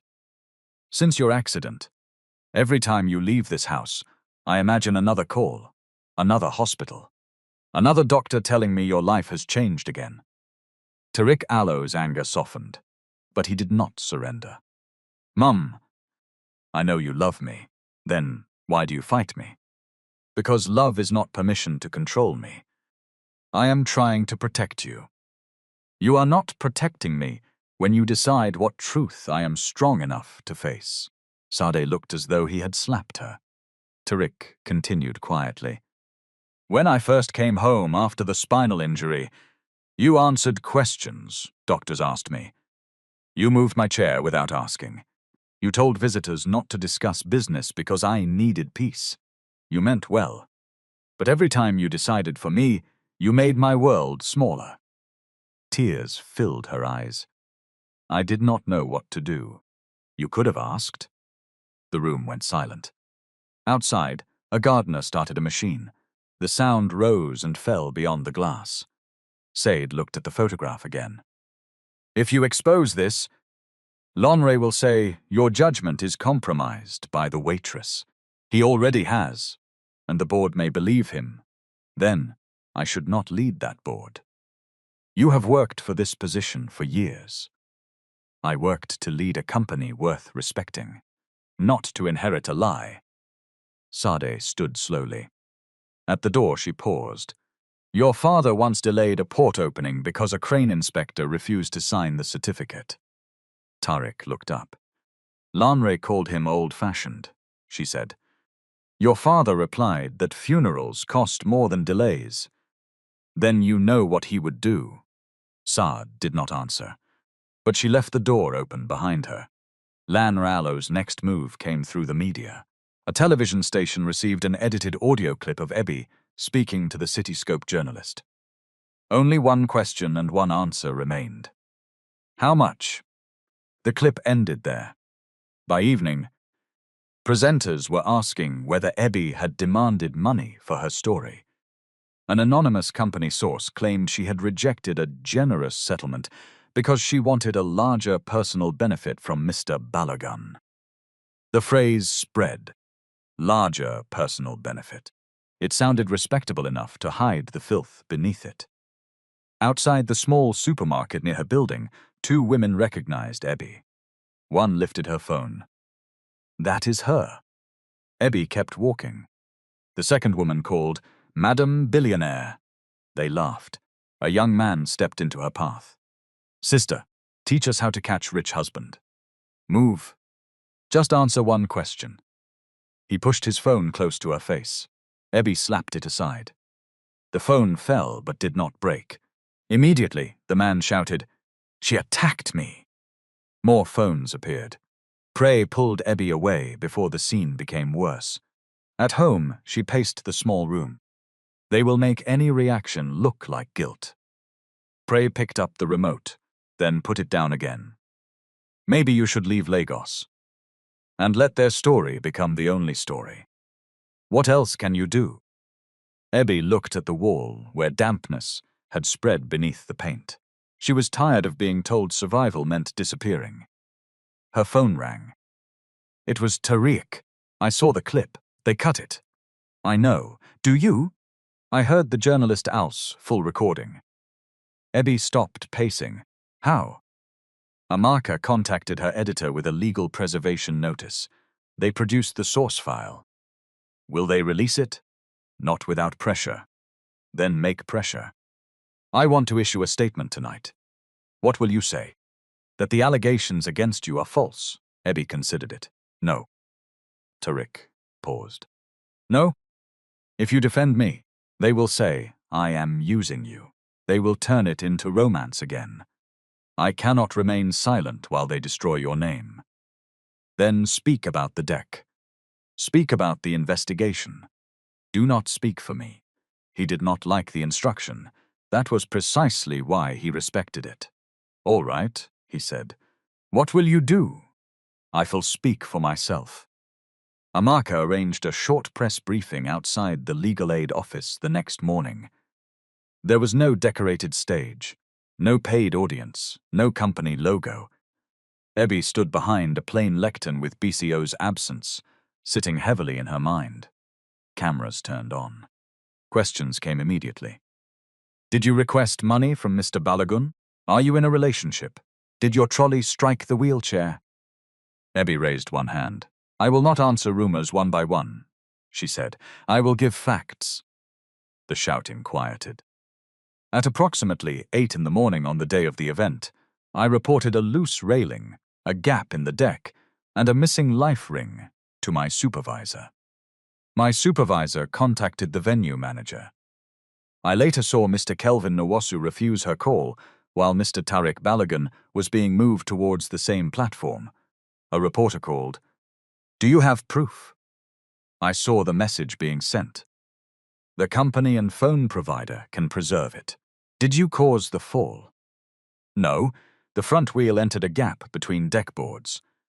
The railing detached when Mr. Balagun tried to stop himself. Why did you reject 5 million naira? Because the document attached to the money required me to accept blame. The reporters erupted. Amaka did not intervene. Ebby waited. When the noise lowered, she continued. This is not about a poor waitress and a billionaire. It is about what happens when workers are punished for noticing danger. I was not ignored because the warning was unclear. I was ignored because the person speaking carried a tray. That sentence reached beyond Lagos. Hotel workers shared it. Construction workers shared it. Nurses, cleaners, drivers, and junior office staff shared it with stories of their own warnings being dismissed. The conversation changed. Not completely. There were still jokes and accusations. But now there was also a question the company could not bury. Who knew the deck was unsafe? Lanre watched the briefing from his office.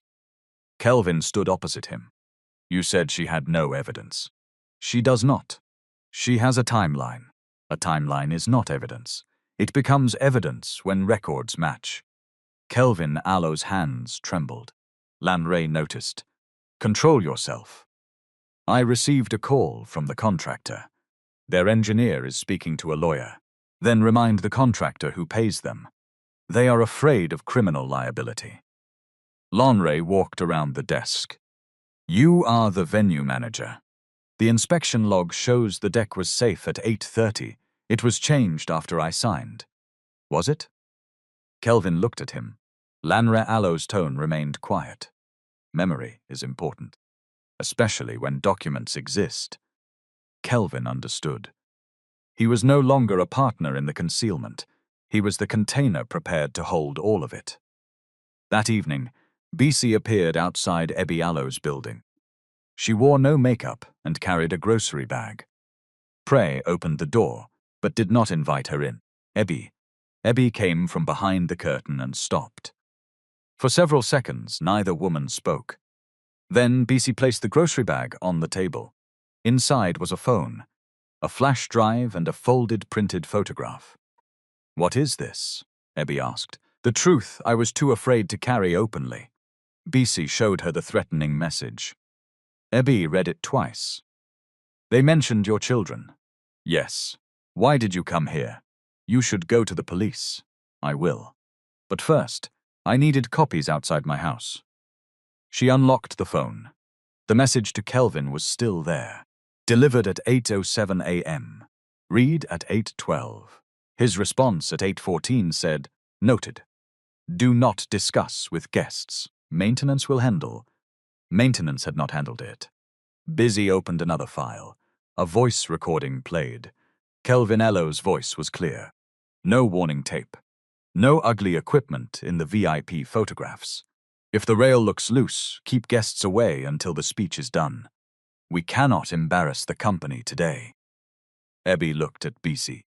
When did you record this? After you challenged him.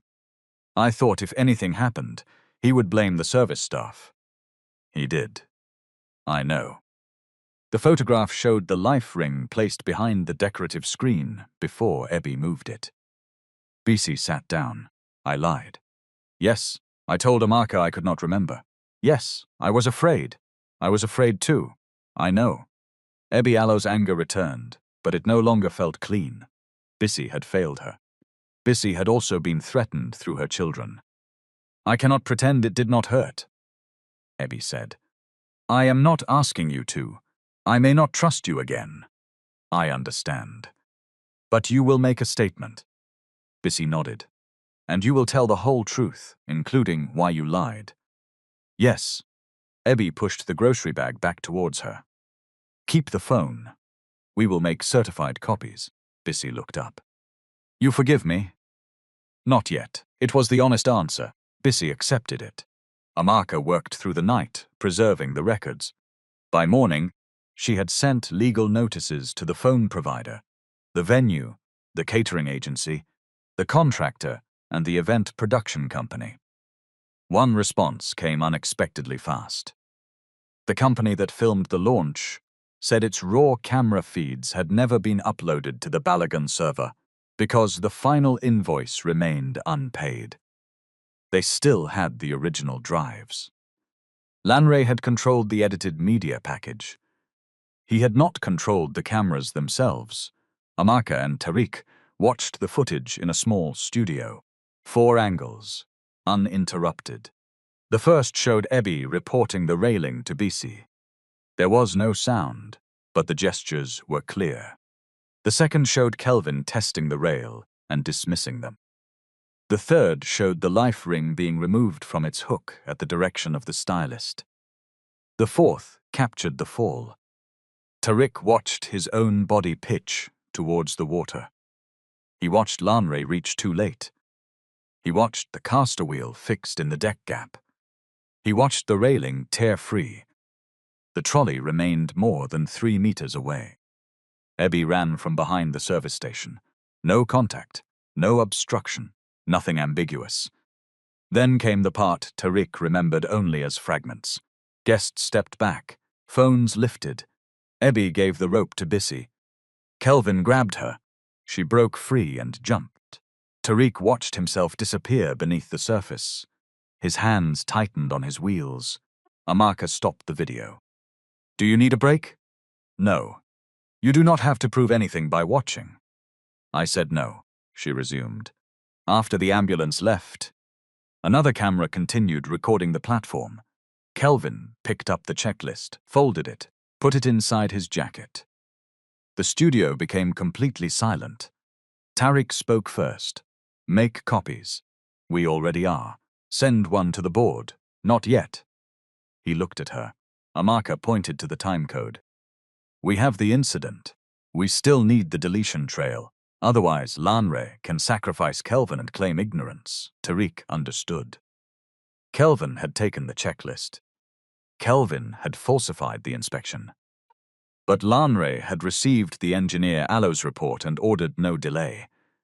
They needed to prove what happened after the fall. The answer came from a source Lanre had underestimated. A junior systems analyst named Folarin Adepoju contacted Amaka through an encrypted email address. He had been instructed to delete the Atlantic Link archive but refused. Instead, his supervisor used Kelvin Lo's account to remove the files from the live server. The backup logs remained. Folarin agreed to preserve them, but he feared dismissal. Tariq met him privately. "I need to know something," Folarin said. "If I give you this evidence and the board removes you, who protects me?" Tariq did not offer a heroic promise. He said, "I cannot guarantee your job. Anyone who says otherwise is lying." Folarin Allo's face fell. "But I can guarantee legal representation, whistleblower protection filings, and financial support during the case. More importantly, we can send the evidence outside the company before anybody knows you are the source." Folarin studied him. "You are willing to release internal logs?" "Yes." "Even if regulators investigate the company?" "Yes." "Even if the project stops?" Tariq hesitated. Folarin saw it. Then Tariq said, "Yes." That answer cost him something, which was why Folarin believed it. The logs showed that the engineer Alo's report had been deleted the morning after Tariq left the hospital. The deletion was made through Kelvin Alo's account, but authorization came from Lanre Alo's executive credentials. Attached to the request was a short message: "Clean the file trail before legal review." No interpretation was needed. The emergency board meeting was moved forward by 3 days. Lanre intended to remove Tariq before the evidence could be organized. The notice arrived at 6 in the evening. Sade read it at home, then walked into Tariq Allo's study holding her phone. "He has called the vote for tomorrow morning." "I know. He believes he has the numbers." "Probably." "What do you have?" Tariq looked at his mother. For years, she had been the person he loved most and trusted least with his autonomy. Now she stood waiting, not ordering.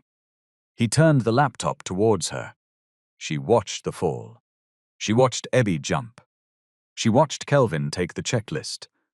Then she read Lanre Allo's email. When she finished, she removed her glasses and pressed both hands to her face. "I brought him into the company," she whispered. "Lanre made his own decisions. I defended him. You defended the family. I almost asked that girl to carry his crime." Tariq said nothing. Sade looked at him. "What did you need from me? Not what should you do?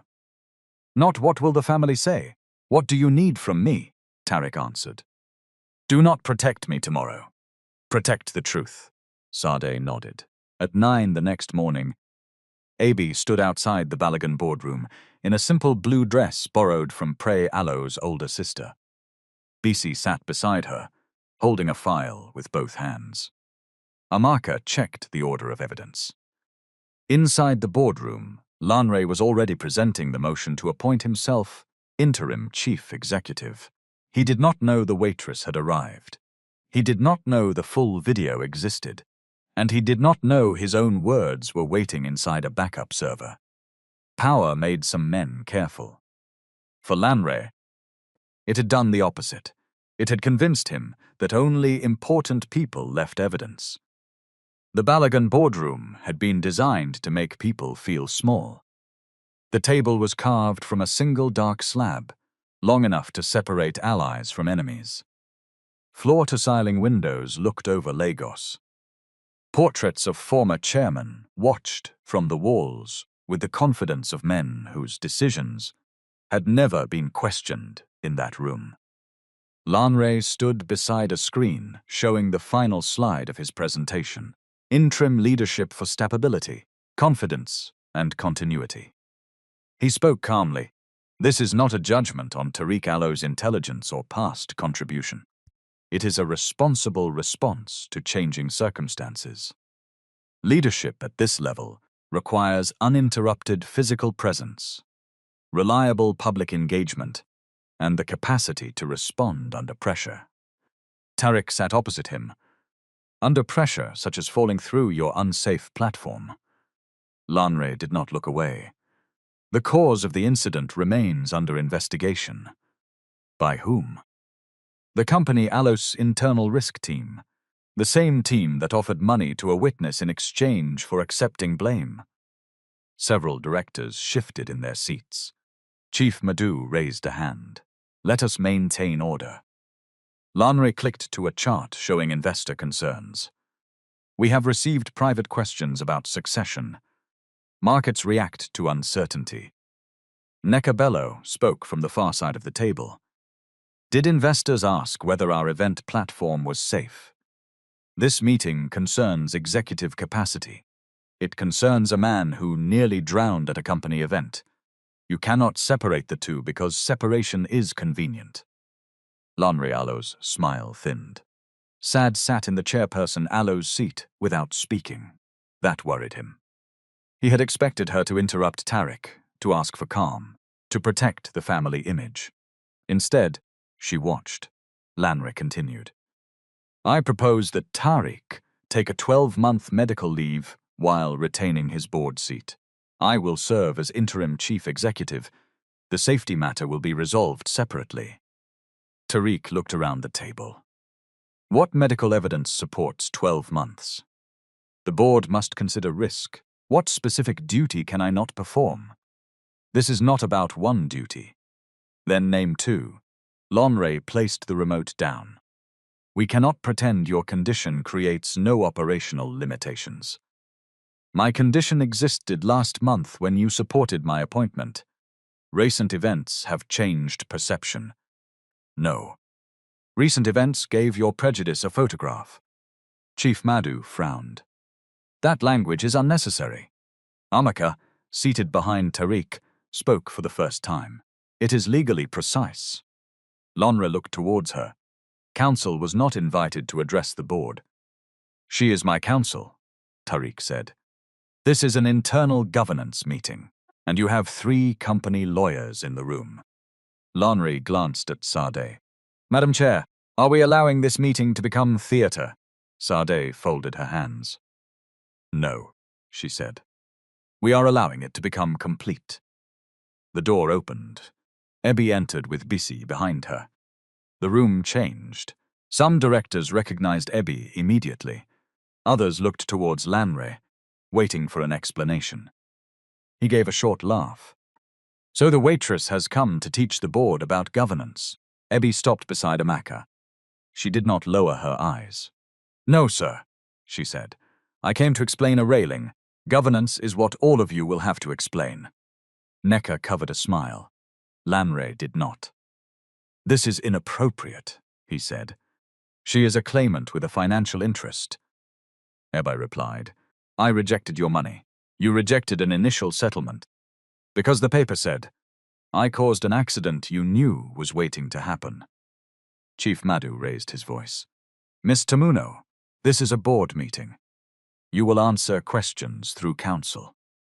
Ebby looked at Amaka. Amaka nodded once. The chairperson called the meeting into an evidentiary session.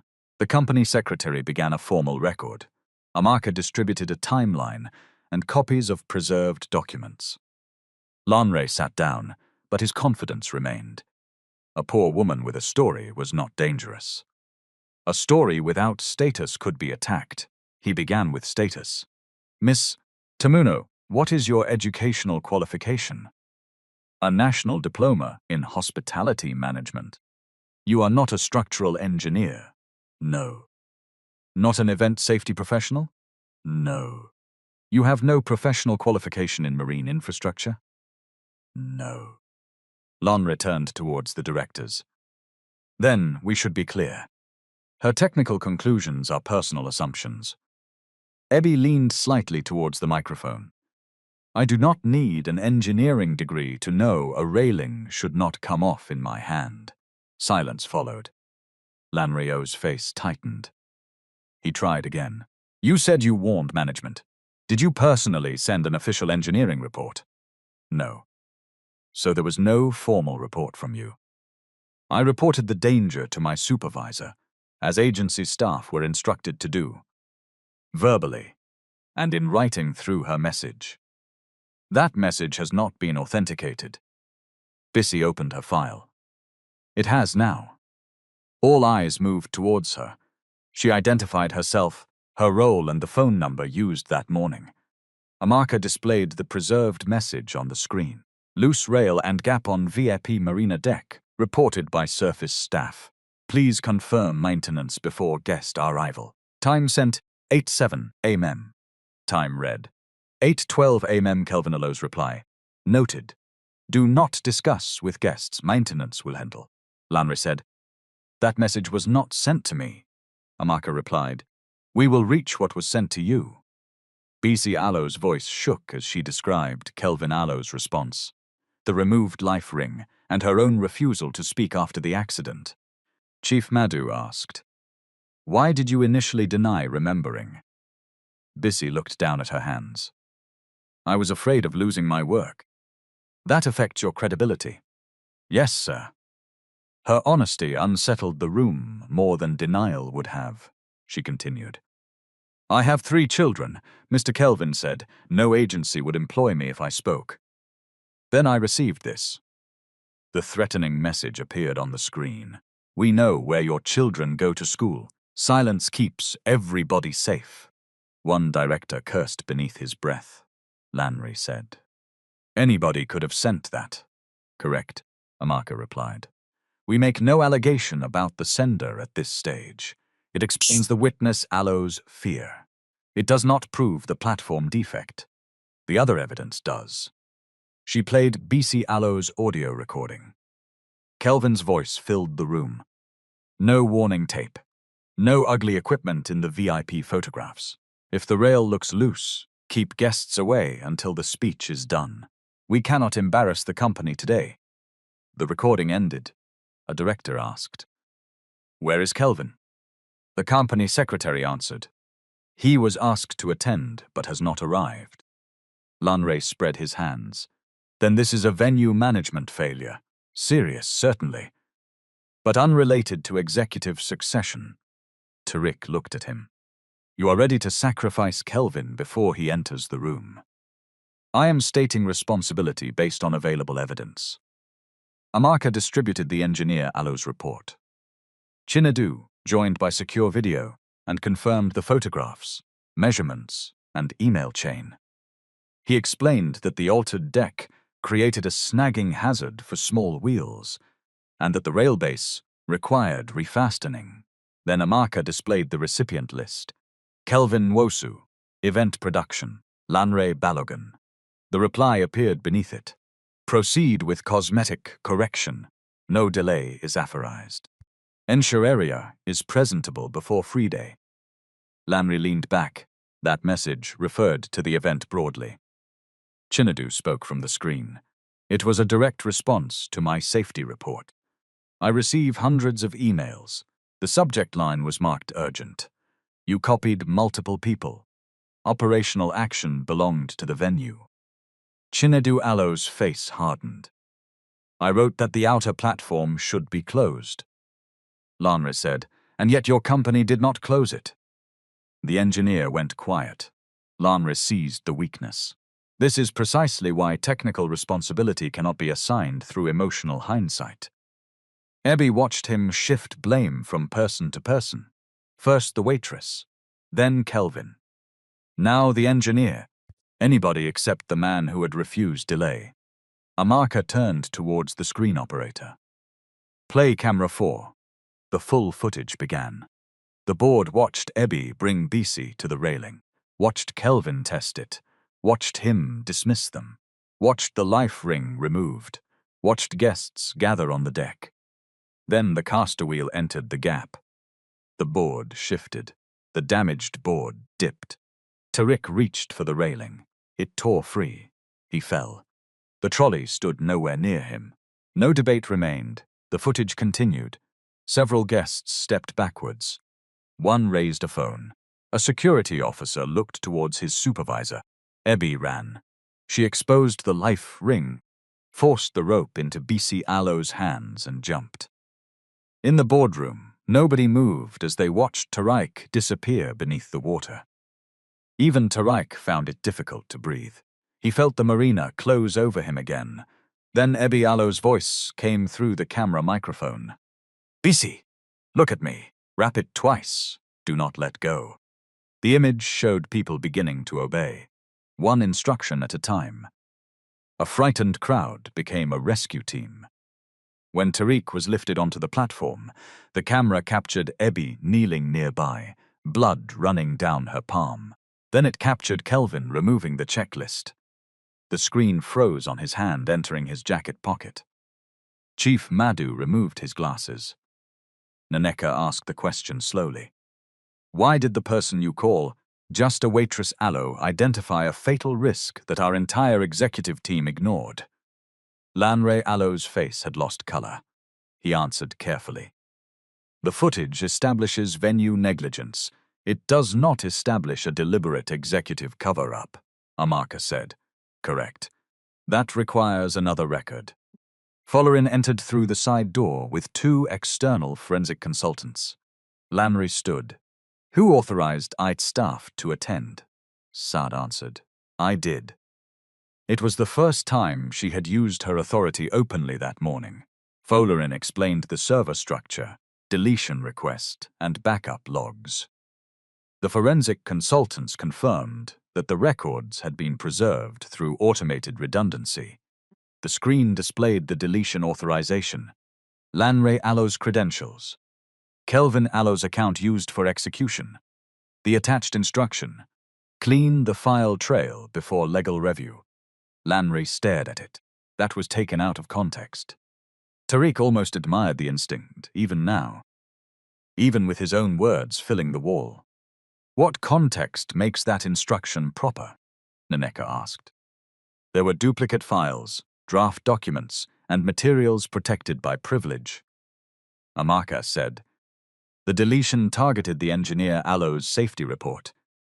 The original inspection log and venue correspondence created before any lawyer was engaged. One of the company lawyers lowered his eyes. He understood what Lanre had just implied. Lanre turned towards Saad. Auntie, this company is under attack. Tariq is using an accident and an employee, Alo's grievance, to seize control. Sade looked at him for a long time. When Tariq Alo's father hired you, she said, he told me you were ambitious. Lanreo's expression softened. Everything I have done has been for this family. He also told me ambition without restraint becomes appetite. You received a warning. I relied on operations. You refused a delay. We had lenders arriving from abroad, ministers, press. My son was in the water. I did not push him. No, you only decided the risk was cheaper than embarrassment. Lanre Alo's voice broke through its careful control. And what would you have done? Cancelled a Billionaire Heir launch because a subcontractor wanted more time.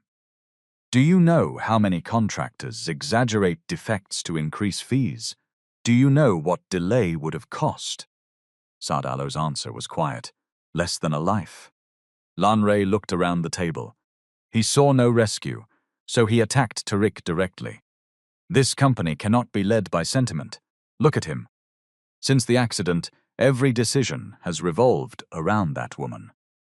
He is risking financing, jobs, and shareholder value because he feels indebted. Tariq moved closer to the table. My company failed before my body entered the water. No one interrupted. It failed when an engineer reported danger and was ignored. It failed when a waitress repeated the warning and was told to serve. It failed when rescue equipment was removed because orange plastic spoiled photographs. It failed when people tried to buy a false confession, and it failed again when evidence was deleted to protect a launch. He looked at each director. If acknowledging those failures makes me unfit to lead, vote against me, Lanre said. You will destroy the Atlantic Link project. No, your decision endangered it. Thousands of workers. Do not hide behind workers whose warnings your system punishes. The words landed. Tariq continued. We can lose financing by disclosing the truth now, or lose lives and the entire company when the next failure is exposed later. Those are the choices. There is no safe version where we bury this and remain respectable. Necker placed her pen down. I move that Lanre Balagun be suspended from all executive duties pending external investigation. Another director seconded. Lanre looked towards Chief Madhu. The older man hesitated, then raised his hand in support. The vote passed 7-3. A second motion ordered the preservation of all records and referral to independent counsel and relevant authorities. It passed unanimously. The third motion concerned interim leadership. Lanre laughed bitterly. You will appoint him after this spectacle? Sade looked at Tariq. He shook his head slightly. Not yet. Sadie understood. We will not appoint a permanent chief executive today, she said. An independent operating committee will manage immediate continuity while the safety and governance review proceeds. Tariq had expected the CEO position to be the prize at the end of the fight. Now he saw that taking it immediately would contaminate everything. This could not look like a coup, dressed as accountability. Lanre gathered his papers. At the door, he stopped beside Ebby. You think you have won. Ebby looked at him. I think a railing was loose. Everything after that was your choice. He left, without answering. There were no police waiting dramatically outside the boardroom. Real accountability moved more slowly. External investigators interviewed directors, managers, and contractors. Regulators inspected the marina. Lawyers preserved devices. The company placed Kelvin on suspension. When he realized Lanre intended to leave him carrying the full blame, Kelvin surrendered the original checklist and agreed to cooperate. The evidence led to investigations into evidence destruction, false records, and safety breaches. Months later, Lanre was formally removed from the board for gross misconduct and breach of fiduciary duty. The criminal and regulatory processes continued beyond the company Alo's decision. Kelvin lost his position and faced his own proceedings, though his cooperation was considered. Royal Crest Hospitality issued a public apology to Ebby and reinstated her employment record, but she declined to return. Balagun Coastal Infrastructure withdrew the original settlement paper, admitted that Ebby had not caused the accident, and agreed to compensate her for wrongful reputational damage, lost income, and legal costs. The amount was confidential. This time, the document did not purchase a lie. It acknowledged one. The Atlantic Link launch was delayed for 7 months. The delay cost money. Lanre Alo's supporters said it proved he had been right about the financial risk. Then the independent review found 32 additional safety problems across 3 projects. including inaccessible evacuation routes, incomplete inspection logs, and rescue equipment, stored where workers could not reach it quickly. Fixing them cost more money. It may also have prevented deaths no headline would ever report. Tariq insisted on changes that were less glamorous than charity photographs.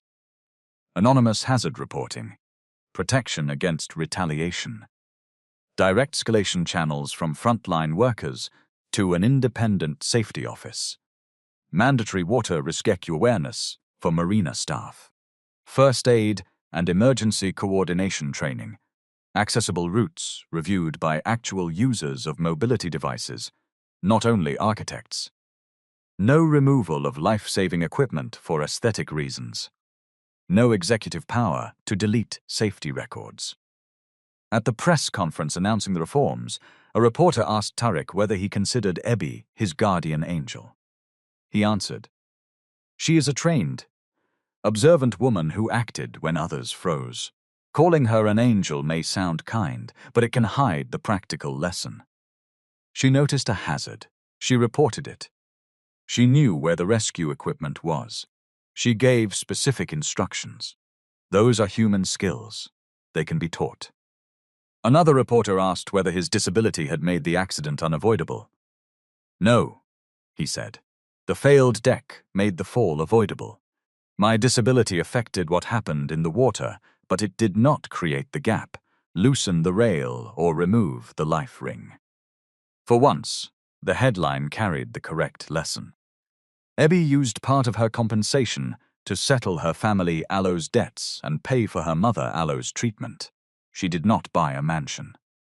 She rented a modest 2-bedroom flat where the bathroom ceiling did not leak, and Pry no longer slept behind a curtain. She returned to school part-time to study occupational safety and emergency planning. She completed accredited courses in first aid and water rescue. Then she started a small training program for hotels, restaurants, and event venues near the Lagos waterfront. The first sessions were uncomfortable. Managers expected an inspirational speech about bravery. Ebi gave them drills. She taught staff to identify specific people during an emergency instead of shouting for somebody to help. "You in the blue shirt, call emergency services. You beside the door, clear the exit. You with the phone, give the exact location." She explained that a person in panic might grab a rescuer and that untrained people should use reach or throw methods where possible rather than entering dangerous water. She taught supervisors to record hazards and close unsafe areas until qualified professionals assessed them. She also taught something harder.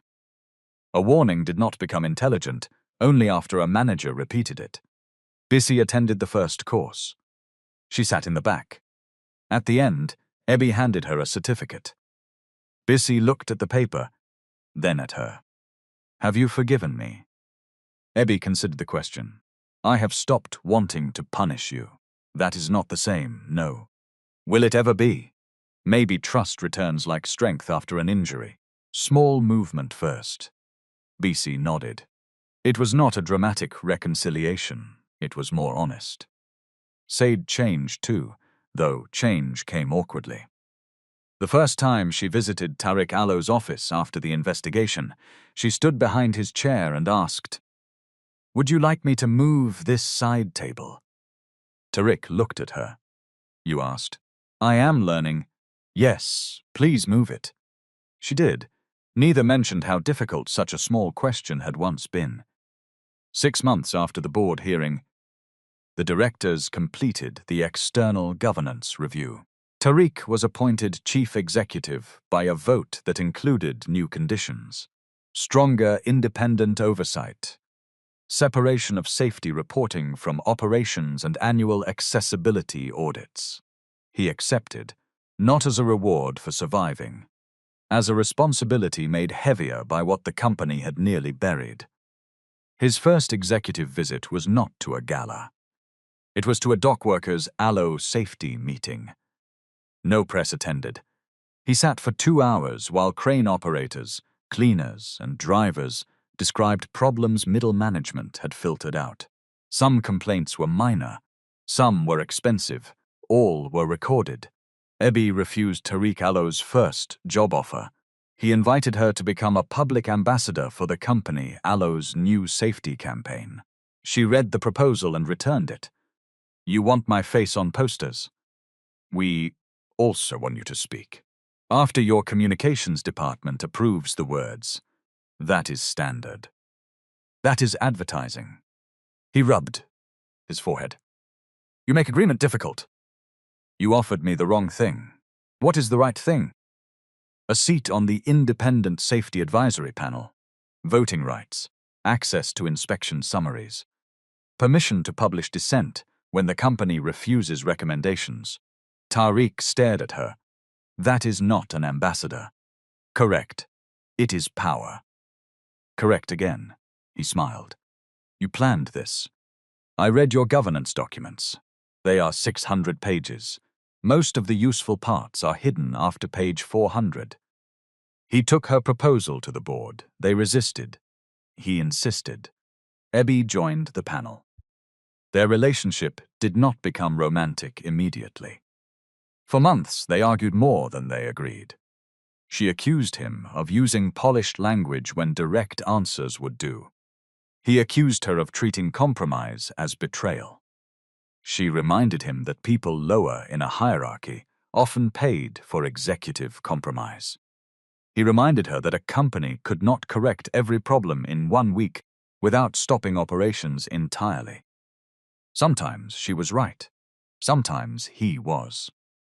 The important thing was that neither needed the other to become smaller.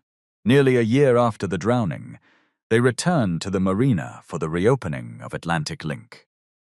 The rebuilt platform had reinforced rails, visible rescue equipment, clear load certification, and an access route tested by wheelchair users. No white flowers covered the safety signs. Before the ceremony, Ebi walked to the exact place where Tariq had fallen. The water below looked the same, calm, indifferent. Tariq stopped beside her. "Are you all right?" he asked. "Yes." You went quiet. "I was thinking about the people who filmed. Some froze. Some chose content." One man later told investigators he believed security would act. That is what everybody believed. Tariq looked at the life ring hanging openly on the post. "You made them move. I gave them tasks. You also jumped. I would prefer not to repeat that part." "So would I." The reopening program was small.